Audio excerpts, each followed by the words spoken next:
नमस्कार। आज हम एक ऐसी कहानी की गहराई में उतरने वाले हैं जो डर, रहस्य और अलौकिक न्याय के धागों से बुनी हुई है। तो चलिए इस सर्द रात के राज को मिलकर खोलते हैं। कहानी की शुरुआत होती है एक बहुत ही ठंडी रात से। रात के कोई 9:30 बजे होंगे।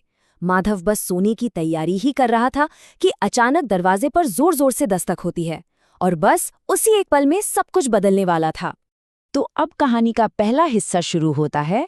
एक ऐसी रात जो बहुत ही मामूली लग रही थी, लेकिन देखते ही देखते एक भयानक मोड़ लेने वाली थी। देर रात माधव के दरवाजे पर उसका दोस्त रामलाल आता है, लेकिन उसकी हालत बहुत खराब थी। उसकी आंखों में एक ऐसा डर था जिसे शब्दों में बताना भी मुश्किल है। वो कुछ कहता नहीं, बस माधव को अपने साथ चलने का इशारा करता है, और यहीं से रहस्य गहराना शुरू हो जाता है। जैसे ही माधव रामलाल के घर पहुंचता है, उस रहस्य का भयानक सच सामने आ जाता है। दरवाजे पर ही एक बूढ़े आदमी की लाश पड़ी है। कहानी का असली खौफ तो अब शुरू हुआ था।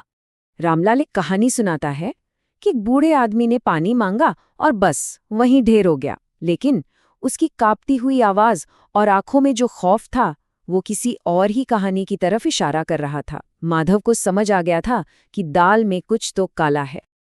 अब उन दोनों के सामने 3 बड़े सवाल खड़े थे। ये आदमी आखिर है कौन, यहाँ आया कैसे और मरा कैसे? और सबसे बड़ी चिंता, अब इस लाश का क्या किया जाए? अगर किसी को पता चल गया तो वो दोनों ही बहुत बड़ी मुसीबत में फंस जाएंगे। यहाँ से कहानी एक नया मोड़ लेती है, जहाँ एक लाश की मामूली सी लगने वाली मुसीबत एक डरावनी, अलौकिक पहेली में बदल जाती है। सोचिए, वो बस एक पल के लिए मुड़ते हैं और जब वापस देखते हैं तो लाश वहां थी ही नहीं, गायब। जमीन बिल्कुल खाली। उनका डर अब खौफ में बदल चुका था। आखिर कोई लाश अपने आप कैसे हिल सकती है? और फिर जब वो घबराकर वापस दरवाजे की तरफ देखते हैं तो लाश ठीक उसी जगह पड़ी थी, जैसे कभी वहां से हिली ही ना हो। ये तो एक नामुमकिन सी बात थी, जिसने इस पूरे मामले को और भी ज्यादा उलझा दिया था। दोनों लाश को शमशान ले जाने का फैसला करते हैं, पर यह सफर बिल्कुल भी आसान नहीं था। पहले तो रामलाल को लगा जैसे किसी अनदेखे हाथ ने उसे कसकर पकड़ लिया हो। फिर एक फुसफुसाहट सुनाई दी, और फिर तूफान के बीच रामलाल ने जो देखा उससे उसके होश उड़ गए। लाश स्कूटर पर उठकर बैठ गई थी। अब ये साफ हो चुका था कि ये कोई मामूली लाश नहीं है। और आखिरकार वो उस सुनसान जगह पहुंच ही जाते हैं जहां हर राज से पर्दा उठने वाला था। आधी रात को गांव का पुराना शमशान और भी ज्यादा डरावना लग रहा था। चारों तरफ मौत जैसी खामोशी थी, जो उनके दिल में डर को और भी बढ़ा रही थी। और फिर से वही हुआ। वो लाश उतारने के लिए जैसे ही मुड़े, स्कूटर खाली था। लाश अब सीधे चिता पे लेटी हुई थी। ऐसा लग रहा था जैसे ये लाश अपनी आखिरी मंजिल खुद ही चुन रही है। अचानक हवा में हंसने की आवाजें गूंजने लगती हैं। रामलाल घबराकर पीछे मुड़ने ही वाला था कि माधव ने उसे रोक दिया। वो जानते थे कि वो यहाँ अकेले नहीं है। और अब कहानी उस मोड़ पर पहुंचती है जहां सच का आमना सामना होना था।